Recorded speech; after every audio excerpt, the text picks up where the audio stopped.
What's good, YouTube? It's your boy No Code back with another video. Today we are watching Olympic sniper turned battleship commander Willis Ching Lee.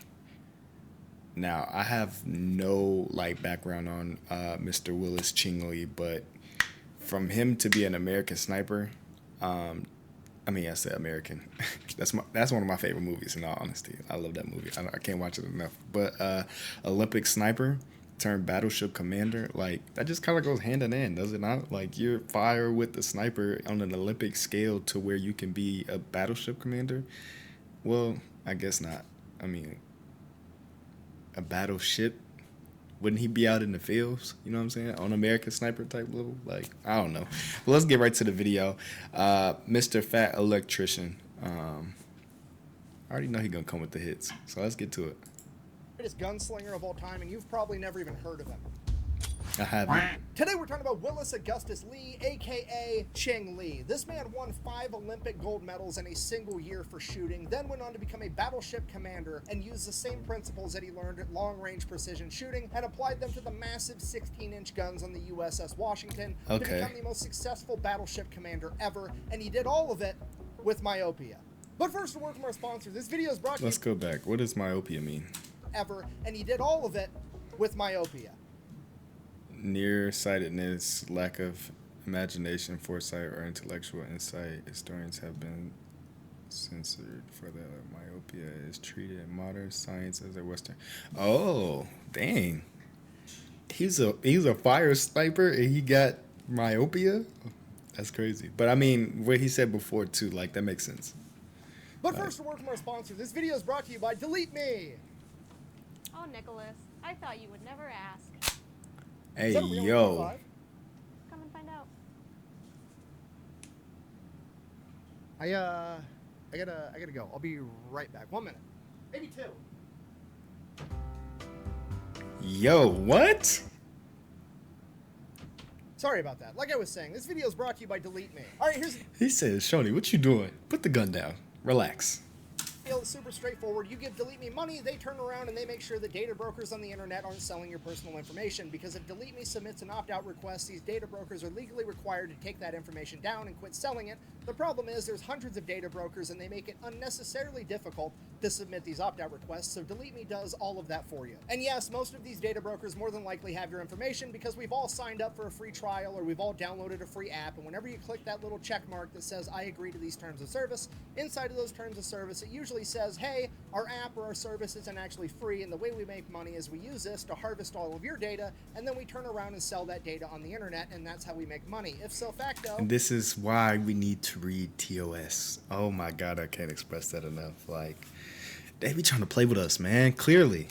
Our app or our service isn't free, we've just turned you into the product and now we're gonna sell you. I think we can all agree that's not cool, but that's the unfortunate Sell fact me of life. sounds Nothing's crazy. Actually free. But here's the good news, you sign up for Delete Me, you use the discount code electrician, it's gonna save you 20%, you're gonna end up paying $6 a month to get all your information deleted off the internet and all that free shit that you've already enjoyed. While it might not actually be free, Delete Me can make sure it only costs you $6 a month instead of having all your personal information sold on the internet. So go check them out, all of that link and discount code down below. Let's get back to the video. On today's episode of Badasses with Bad Eyesight, Ching Lee, born in a small town in Kentucky in 1888, his father was a local judge and had a lifetime passion for shooting, a love for shooting that he would pass on to his son, Lee Jr. By the time Lee was 10 years old, he was such a good shot that he could shoot a bird in flight with his .22. Because of that, he became his small local town pest exterminator. Anytime anybody had any rodent or any type of pest that they wanted gotten rid of, they would call the young Ching Lee and he would do it for them. In addition to his passion for shooting, he also thoroughly enjoyed blowing shit up for fun because, well, there's not a whole lot to do in Kentucky in the early 1900s and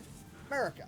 Oh, there is poop on everything. Unfortunately for Lee, this would bring about a oh my God. There is no way. I had to take a pause for a second because that literally just made my heart skip. Whew. All right, we good. For Lee, this would bring about a lifetime full of problems because one day him and his brother decided to fill a coffee can full of black powder, have a line of black powder leading away from the can so that they could light it safely. They lit it, the fire went all the way down the line of black powder into the can, and nothing happened. So they waited, and then nothing continued to happen. So oh, my fault. Finally, Willis Lee approached the can, looked at it, got close, opened it up, and then it blew up in his face, giving him severe burns all over his face and eyes. Due to the severity of the burns, it was believed in the days immediately following the accident that Lee would be blind for the rest of his life. Fortunately, he would regain a significant amount of his eyesight. However, his eyes were permanently damaged and he would have to wear thick glasses for the rest of his life. So obviously, the young Ching Lee was a pretty rambunctious kid, and that translated over into the classroom as well, because he is the classic case of the kid that's so smart that school doesn't interest him or keep him stimulated, so he has a bad habit of giving off task and doing things he shouldn't be doing. Mainly, he was a prankster and a humongous smartass. For example, when he was 12 years old, he was already chewing tobacco, and the teacher would always confiscate his pouch of tobacco, walk it across the schoolhouse, and throw it into the wood-burning furnace in the corner. Finally, Lee got sick of the teacher burning up all his tobacco, so he went home, emptied tobacco out of the tobacco pouch, filled it full of black powder, and stuck that in his pocket and waited to go to school the next day. Sure enough, teacher confiscates the pouch of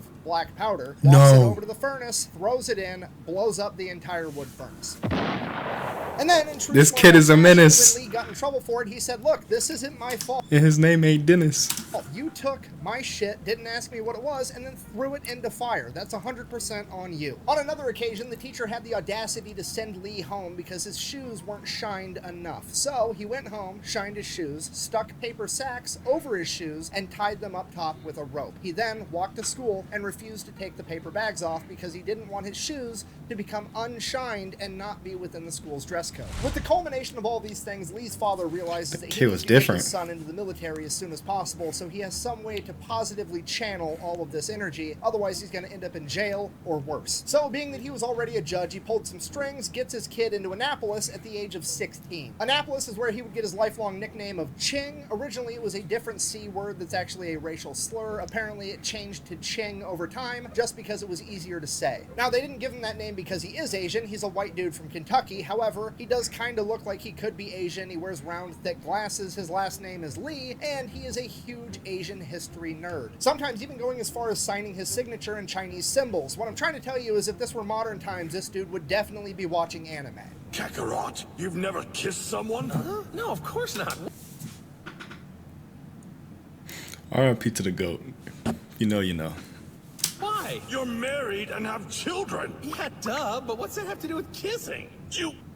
Now, for his entire 4 years at Annapolis, he is thoroughly unamused with coursework. He pretty much speeds through it as fast as humanly possible so he can get back to studying things that he likes and going out and shooting guns. Now, because of this, he does join the Navy shooting team, and his senior year, he gets an opportunity to go represent the Navy in a huge national competition put on by the National Rifle Association. At this competition, there is a rifle competition and a pistol competition. Lee has been selected to participate in the rifle competition. Now, this rifle competition is a huge deal. There are 684 people there competing, and they are all qualified to be there. Regardless, Ching Lee ends up winning first place, earning the gold medal by getting a bullseye at a 1,000-yard target, and he wins the entire thing before lunch. Not really having anything else to do for the rest of the day, he's like, fuck it, I guess I'll go do the pistol competition now too, just for funsies. Fast forward about 80% of the way through this pistol. First of all, for him to be able to just walk around and be like, let me go do this competition and this competition and this competition. I thought you had to be like invited to do that specific competition. So like that's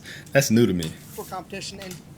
Competition now too, just for funsies. Fast forward about 80% of the way through this pistol competition, and Ching Lee is winning, and he wasn't even there to compete in the pistol competition. And as he's shooting different targets, his pistol blows up in his hand because one of the rounds that he had too much black powder in it from the factory. It blew up his gun and messed up his hand. Not giving a shit, turns around to his buddies watching, somebody throw me a pistol. He grabs it, catches it with his left hand, finishes the round with his non-dominant hand, and goes on to win the pistol competition as well. Wow. 2 gold medals, being the only American to do it. So after that, he goes back to Annapolis. He's got both of his gold medals. He's basically the Kevin Gates of gold medals, if you will, and it's time to graduate. Now, bad news, he has to take a physical first, and after going all the way through Annapolis schooling, finishing the program, and just winning 2 gold medals in a national shooting competition, they decide you're not qualified to actually join the Navy because, well, your vision's not good enough, despite the fact that you just scored a bullseye at 1,000 yards last week. So at this point, Ching Lee does exactly what every other badass doesn't make any eyesight sense would do, and he cheats on that fucking eye exam and makes his way into the Navy.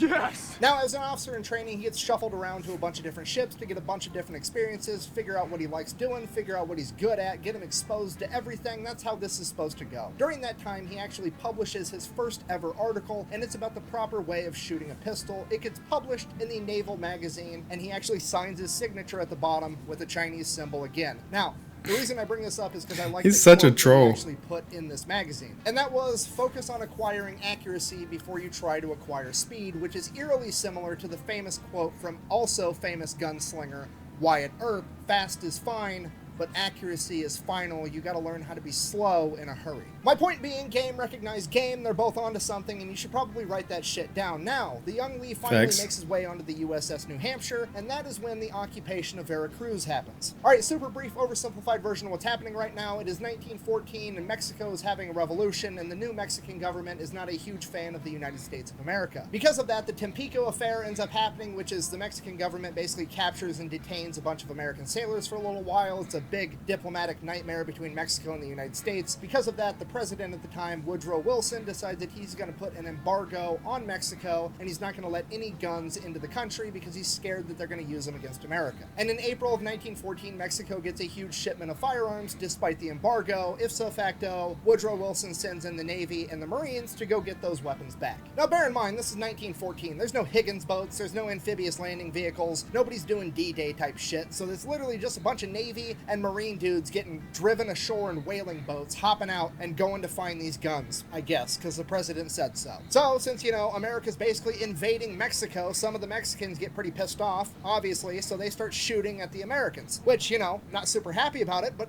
I understand the sentiment. I would do the Facts. same thing if I were in their shoes. Now, unfortunately for them, the downside of shooting at people is they're probably going to shoot back, you know, assuming they have guns, which America always does. Now, They somewhere did. along the line, Lee's entire unit gets pinned down by these enemy snipers that are up on top of roofs and inside of windows and high buildings, basically shooting at guys lower on the ground, and nobody's able to shoot these guys back, and everybody's just pinned down where they're at. So, Lee, remembering, like, oh, shit, I'm the main character with bad eyesight, I got this, grabs his gun and just walks out in the middle of the street corner in broad fucking daylight with no cover whatsoever, and he just sits there with his gun. Sure enough, after a couple of seconds, somebody finally shoots at him, but they miss. And now Lee saw where they're at, and Lee shoots back. And remember, Ching Lee doesn't miss. And then he continues to sit there, and somebody shoots at him, and they miss. And Lee shoots back, and Lee don't miss. And this goes on for a while, pretty much until they quit shooting at Lee, presumably because there was none of them left. When asked about this later in life, the only thing Lee would say was, quote, yeah, I think I got a couple of them. Of all the men that were there and actually saw it, many of them had a much less modest version of this story to tell, with some of them claiming as many as 12 men were dispatched by Lee, all the while he was giving them the first chance to shoot at him. Then, later during this Veracruz side quest, Lee is also credited again with saving a man's life by running through gunfire to get him and provide medical attention. The man is literally Clint Eastwood, except it's 1914 and he's real. You know, you're gonna look awfully silly with that knife sticking up your ass.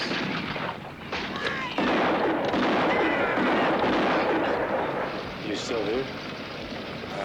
No. Now, because of the bravery he displayed at Veracruz, Clint was he's that put up for boy. promotion by his leadership, and he gets denied because his vision is too bad. And at this point, his entire chain of command is basically writing letters of recommendation, essentially yelling at the entire medical, bureaucratic side of the Navy that's denying him that they're insane because this guy's awesome. Seriously, he gets like 20 letters of recommendation from high-ranking officers, including the skipper of his current vessel, the USS New Hampshire. And in that letter, he says something along the lines of, I saw Lee crumple a man from 800 yards with iron sights at Veracruz. He can see just fine. So his promotion gets taken into consideration for an extended period of time, and because of that, he gets taken off sea duty and gets sent basically to the middle of the country, and he is working for the... I'm not even gonna skip over that. How did I do what? Through iron sights at 800 feet? I can't even do that in Call of Duty. Oh my gosh.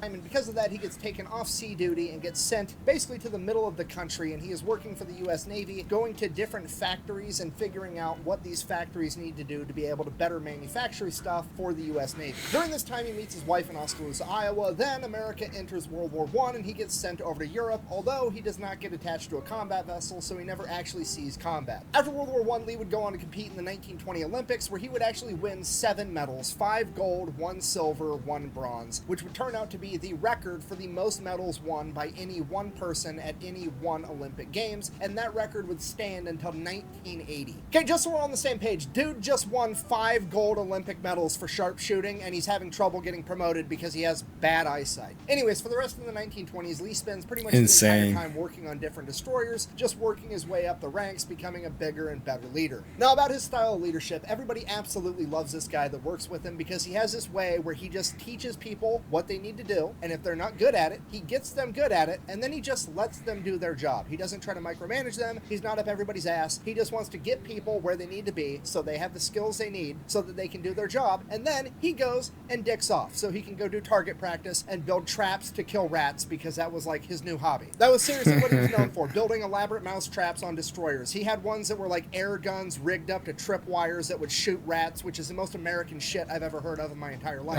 There was another one that was really popular where he had a little miniature guillotine that he had electrically rigged up to a push button on his desk, and all the boys would sit there and play a game. When the rat would run across it, they would try to hit the button just in time to cut the rat in half. And then, like, whenever there was anything to shoot at from the ship, he had his own private stash of guns in his quarters, and he would run out, and there'd be these, like, glass balls from abandoned fishing nets that would be floating in the ocean, and he'd run out and shoot at them from the deck, and he'd invite the Marines to come out and shoot with him over the PA system, and he was actually out there teaching the Marines how to become better shots. Everybody absolutely loved this guy. So that goes on about 1930. He sounds like a good guy. He makes his way back onto battleships and heavy cruisers. It's always the simple-minded people that are like always just so brilliant, like, and simple-minded, not to like take anything away from him, but like he likes the simple shit in life. Like when it comes to big shit, he'll get it done.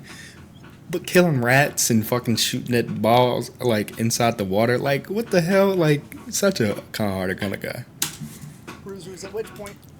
So that goes on until about 1930, and then he finally makes his way back onto battleships and heavy cruisers, at which point he gets absolutely obsessed with gunnery. He wants to shoot the big guns better than anybody ever has. He actually ends up writing a paper that later on got published talking about how battleships need to take into consideration the curvature of the Earth when they're gathering targeting data, and he develops the calculations for the battleships to do that. He's literally teaching people how to treat a battleship the way a sniper treats a gun, and it's highly effective. Because after publishing that paper, another battleship commander actually took that data and started implementing it, and his battleship won most accurate ship for the next 3 years in a row, and he said it was all due to Lee's calculations. Okay, if you're not catching on, Lee is actually treating his naval career the same way he treated his academic career. He's not interested in the normal coursework of like leading and micromanaging a bunch of sailors. He wants to get everybody where they need to be. He wants to get through his work as fast as he can so that he can go do stuff that interests him, like pioneering new ways to be accurate with gunnery.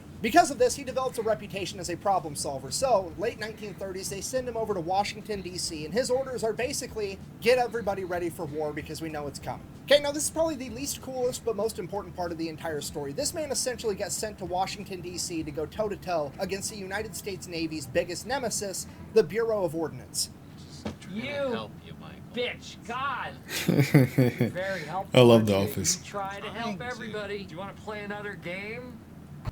Okay, if you don't know, the Bureau of Ordnance is a bureaucratic nightmare that does nothing but slow down and halt any progress the U.S. Navy tries to make at literally anything ever. For example, if you remember like a month ago when I made the USS Parche video with Lawson Red Ramage and he was shooting torpedoes at all these Japanese ships, but the torpedoes would hit and then not blow up because they were duds, because it's a known fact that the Mark 14 torpedo fucking sucked, and he complained to the chain of command, and the chain of command told him, too bad, you just suck with torpedoes, the torpedoes are fine. That was the Bureau of Ordnance. So basically, the chain of command has sent Lee to Washington, D.C. to go toe-to-toe with these guys because they know that Lee doesn't have the time or the temperament to put up with their bureaucratic bullshit, and they're absolutely correct because holding us Lee by the is sack. about to turn into a wood chipper for red tape. So Lee shows up and he starts learning and finding out about all these fancy new toys the Navy has that are just being held up by bureaucratic nonsense. For example, I don't know, fucking radars. Lee, being the forward thinker that he is, he's like, you can put a screen in my office that tells me where the enemy is so that I can shoot them with my big ass guns without even having to see them. Yeah, put that on every fucking ship in the Navy. What's wrong with you? But don't worry, because the Bureau of Ordnance and their infinite fucking wisdom doesn't seem to agree with Lee, and they don't think they're going to be that big of a deal, and they just want to put them on some ships, and they don't want to waste all their money on radars because they're dumb, apparently. But they know Lee's not going to take no for an answer, so they tell Lee that they can't get any more radars due to manufacturing shortages, to which Lee immediately goes, fine, then I'll buy them from Britain. Magically,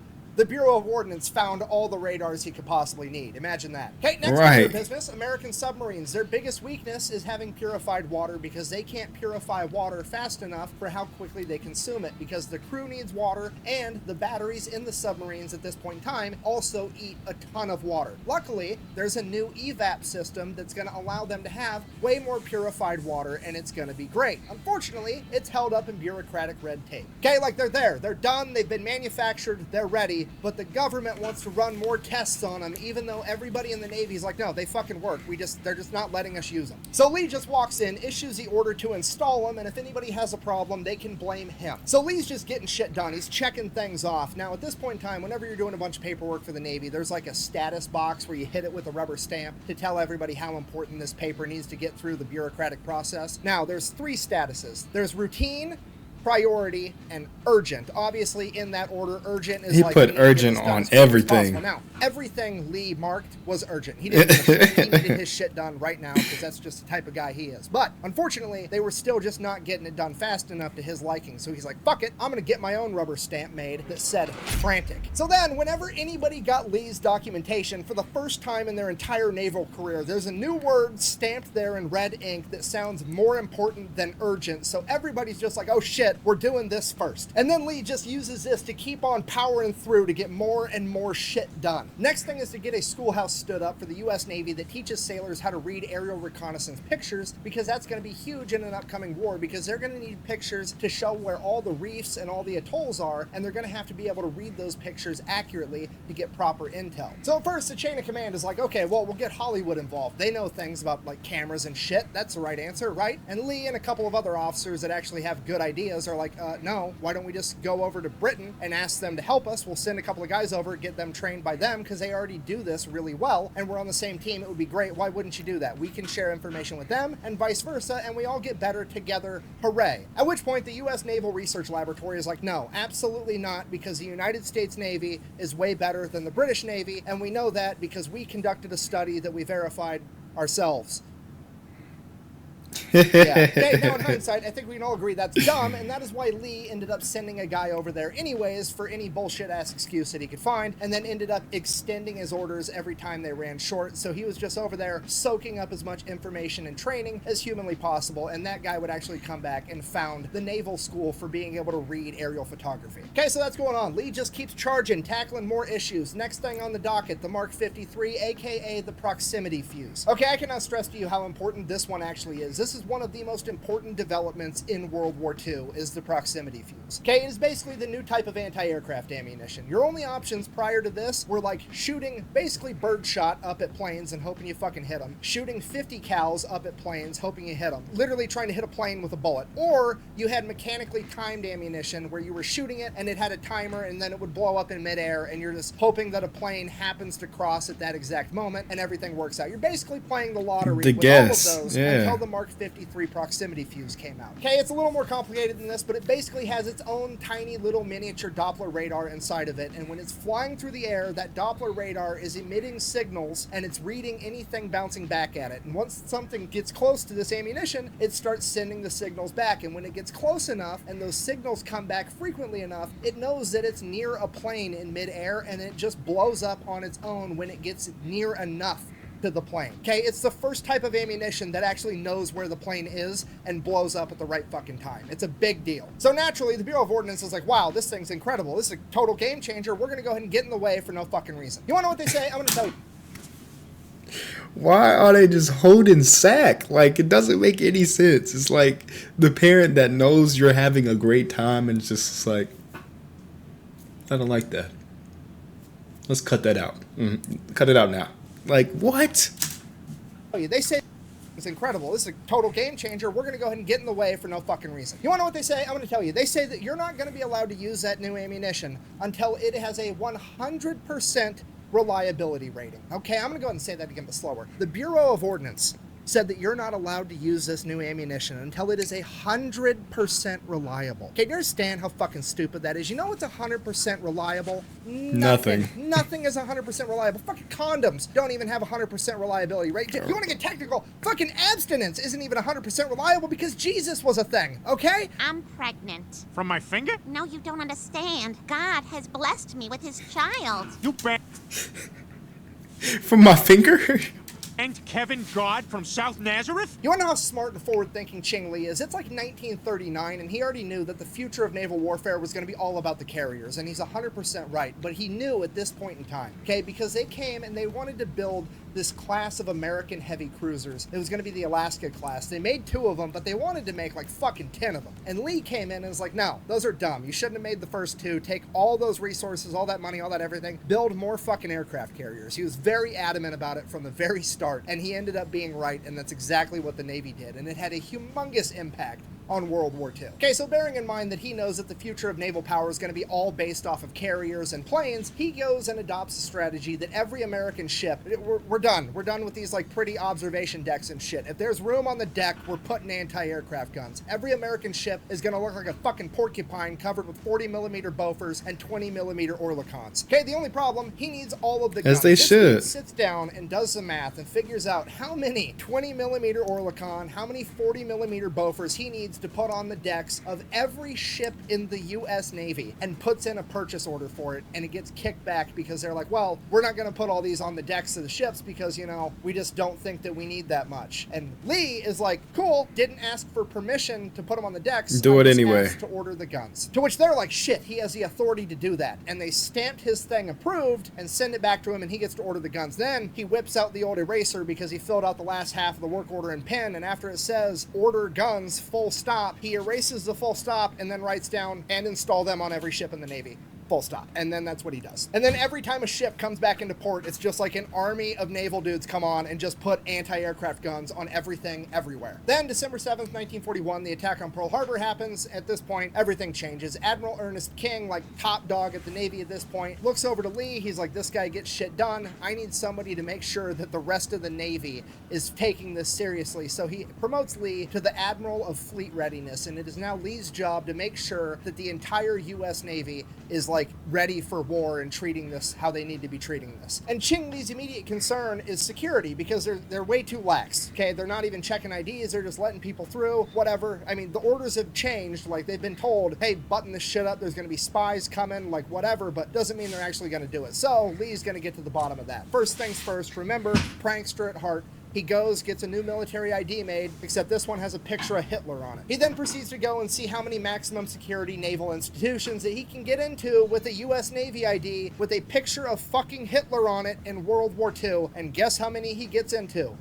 All of them. Nobody stops him. Like, it's so ridiculous. He's like, I don't think I look like Hitler, do I? I mean, I guess we're both dudes. Fuck it, we're just gonna have to get more ridiculous. So he gets another ID made with the famous female actress Mae West on it, and he's like, well, I definitely don't look like her. Let's see how much shit I can get into now. And then he still gets into a bunch of places that he's not supposed to with this Mae West ID. So basically, he's chewing ass and getting everybody ready for the security level required for World War II with espionage and spies and all kinds of shit. Like, he's doing full-on Ocean's 11 type shit. He's got subordinates dressing up as butlers, going into fancy hotels, stealing top secret documents from top government officials, holding them until they get reported as stolen just to see how long it takes, all kinds of crazy shit. So this goes great, and as a reward, that's fire. King makes Lee the new commander of all of America's fast battleships. So now Lee's back in the game. He goes and immediately starts training the entire crew of the USS Washington in gunnery and night combat because he knows that the Japanese Navy has a big edge at night combat, or at least they did before radar. He goes and then masters the radar to the degree that he's probably the most knowledgeable person on these radars in the US Navy, except for the people that literally built them.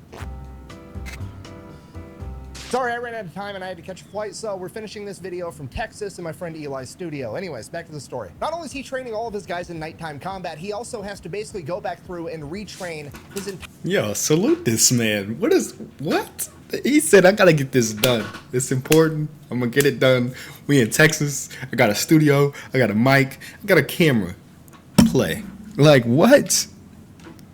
only is he training all of his guys in nighttime combat, he also has to basically go back through and retrain his entire gunnery department because he's not treating the USS Washington the same way every other battleship treats its guns. He's going through and treating each of the 9 guns on the USS Washington like it's its own individual sniper rifle. And while he's doing that, getting the guns more and more accurate, he comes to the realization that all the targeting data and the charts that came with the USS Washington from the manufacturer were wrong. They were off. They weren't accurate enough. So he goes to the Bureau of Ordnance again and is like, hey, your charts are wrong. To which the Bureau of Ordnance is like, no, they're not. You're wrong. Except for the fact, obviously, Ching Lee doesn't miss. So he says, fuck it, and he redoes all of the charts and all of the targeting data himself. Over the course of the next couple months, he gets his crew and the guns on the USS Washington so accurate that he ends up having a light cruiser from his task force go 10 miles away, and then he fires the guns towards that ship and has the ship call in and say how close it was to the actual target. And he can walk these shells right up to the wake of this light cruiser without actually touching it. Literally like putting an apple on top of your head and letting your buddy shoot at it with a bow and arrow, except he's doing it with battleships. So fast forward November 1942, the battle for Guadalcanal is going on, and the Japanese Navy is being sent to go bombard Henderson Field, which is an American airstrip that is instrumental. I've actually heard of that place. And they can't let it get destroyed. So Lee and his task force get sent in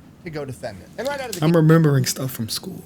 this entire thing is a shit show. They're sending in Lee and the USS Washington and the USS South Dakota, the USS Washington sister ship. Now, the real problem, they're sending in 4 destroyers with them, but these destroyers were picked for the sole purpose of they were there and they were the ones with the most fuel. They had never worked with Lee. They didn't know how he operated. They did not really know what was going on, but it just kind of happened. They all got lumped together and got sent out to go defend Henderson Field. So they're out there on patrol. They end up getting basically ambushed by a Japanese task force that opens fire on the destroyers. This task force has managed to hug one of these smaller islands to avoid being detected by radar, opened fire on the 4 destroyers, ended up sinking 3 of them and critically damaging the 3rd, at which point they start opening fire on the USS South Dakota, at which point Ching Lee sends a famous radio transmission. Stand aside, I'm coming through.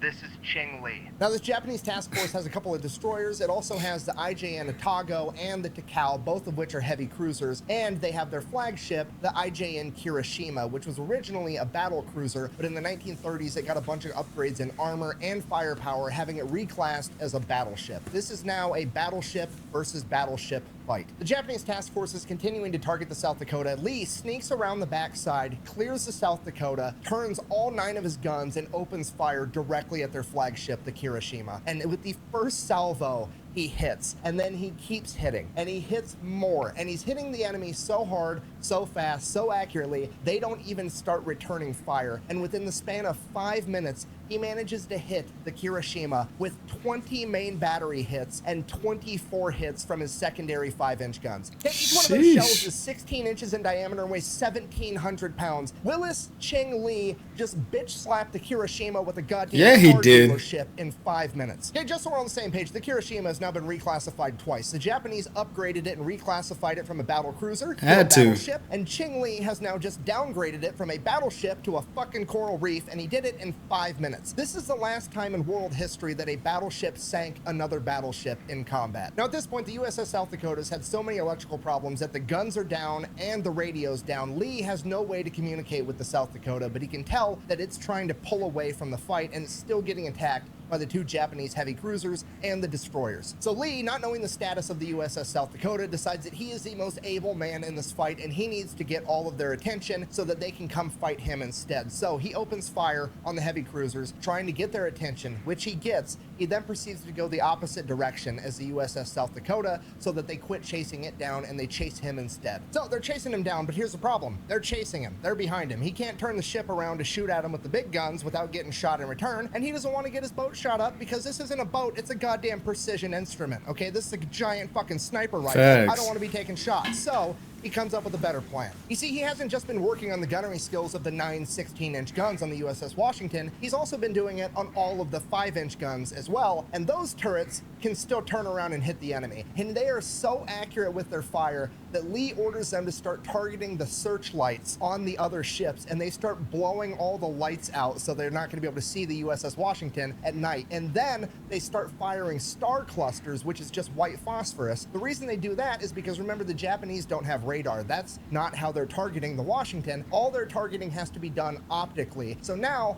the Japanese guys are looking at night, and there's white phosphorus burning as it's floating through the sky, and it's gonna fuck up all of their optics, and they're not gonna be able to hit the USS Washington. So Ching Lee and the USS Dude is so Washington smart. do this and just lead the Japanese further and further away from the USS South Dakota until he's confident that they're gonna get away too, and then he just slips away into the night, virtually unscathed. He got hit a single time by a 5-inch gun, which is the equivalent to a grown-ass man getting hit with an airsoft gun. It's nothing. For this, Admiral Lee would be awarded the Distinguished Service Cross by Admiral Halsey, and when he received it, his crew demanded a speech. He turned around and simply said, and I quote, "You want it, I'll wear it," which is one of the coolest things I've ever heard a military leader say, ever. For the rest of World War II, it was honestly pretty quiet for the USS Washington. They were involved in some shore bombardments, and they mostly just ran anti-aircraft operations for the aircraft carriers because it was a carrier-based war. Then by 1945, all of the Japanese battleships had been recommissioned into coral reefs, and there just wasn't any reason to have all the fast battleships around anymore. So they took Lee from the battleship, and they wanted to use his talents elsewhere because now the biggest threat to the U.S. Navy was kamikazes, and they wanted Ching Lee to be working on the anti-aircraft. You got to put your to best. help prevent this. You got to put your best guy in the best spots. I mean, like, what is the point? He's already attacked and mastered every single part. Like, let's keep putting him in the positions that we need him to be put in so we can win the war. I mean, that's smart. That's probably the smartest thing they've been doing this entire time. I've been listening to this story because every single time they want to do something great, them folks want to be like, nah. And he said, Q. I like him. Unfortunately, this story does not He's legit no code on God. have a happy ending because as he made his way back to America to begin working on those anti-aircraft measures, on August 25th, 1945, he would suffer a massive heart attack that would kill him in a matter of minutes. So in conclusion, Damn. that is the story of Willis Ching Lee. He is one of the most important people in naval warfare. He kind of reminds me of dang it. Oh my God. Oh, it's bothering me. He played Miss Doubtfire, and he was in the movie Flubber. Y'all know who I'm talking about. I can't remember his name at the top of my. It's on the tip of my tongue. Will I get it? Y'all gonna hate me in the comments, but y'all know who I'm talking about. I can't think of it off the top of my head. History, and he gets nowhere near the credit that he deserves. And I would argue that he is absolutely the greatest gunslinger of all time. The definition of a gunslinger is somebody that carries a gun and knows how to use it, and I don't think there's ever been anybody on the planet better at that than Willis Ching Lee. Not only does this man carry a gun and know how to use it, he has a gun that carries him, and he knows how to use that one too. Capable of hitting a bullseye with any caliber of gun, from a pistol to the 16-inch guns on a battleship. This man could do it. So thank you for watching. Best way to support the channel is go buy some merch over at thefatelectrician.com. Quack bang out. Shit. Eli doesn't have the same setup as me. I can't dramatically turn the lights off as I walk out.